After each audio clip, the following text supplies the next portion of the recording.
Le 11 octobre 2021, au Soudan, le président du Conseil souverain, le général Abdel Fattah al-Burhan, a exigé la dissolution du gouvernement. Une décision qui revient par ailleurs au Premier ministre Abdallah Hamdok. Pour Volker Perthes, représentant de la mission intégrée d'assistance des Nations Unies, la transition soudanaise pourrait bien dérailler. Ce médiateur des Nations Unies estime par ailleurs que les semaines à venir seront politiquement déterminantes pour le pays.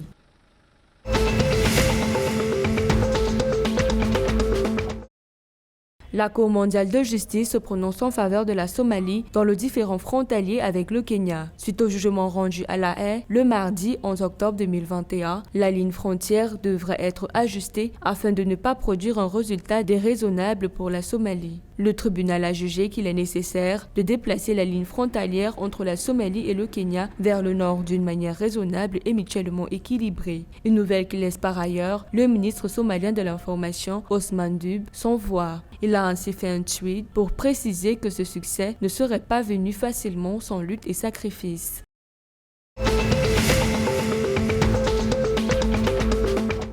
Les forces rwandaises libèrent des civils captifs des groupes armés à Cabo Delgado au Mozambique. Au cours des derniers jours, c'est près de 20 civils qui ont échappé aux ravisseurs terroristes après des offensives menées par des forces sécuritaires mozambicaines et rwandaises. Des avancées des forces de l'ordre qui ont par ailleurs contraint les terroristes à perdre du terrain dans la région. Toutefois, rappelons que c'est depuis le 9 juillet 2021 que des troupes rwandaises ont été déployées à Cabo Delgado pour travailler en étroite collaboration avec les forces armées du Mozambique.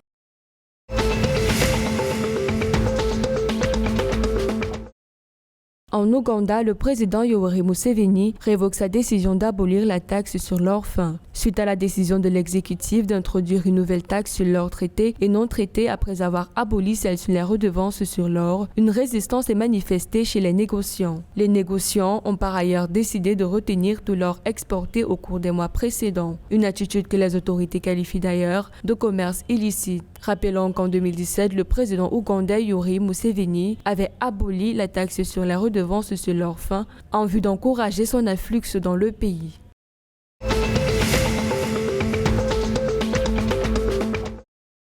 Le Gabon et le Rwanda vont accueillir la deuxième édition de la mission économique organisée par l'Organisation internationale de la francophonie. La mission économique et commerciale organisée par l'EIF a pour objectif de permettre aux opérateurs économiques de l'espace francophone de se rencontrer, d'échanger et de prospecter des nouveaux marchés. Ce à travers des forums organisés avec les autorités politiques et économiques des pays d'accueil. L'annonce a par ailleurs été faite le 11 octobre 2021 à Libreville par une délégation de l'OIF conduite par Alphonse Ouagena, représentant de l'institution pour l'Afrique centrale.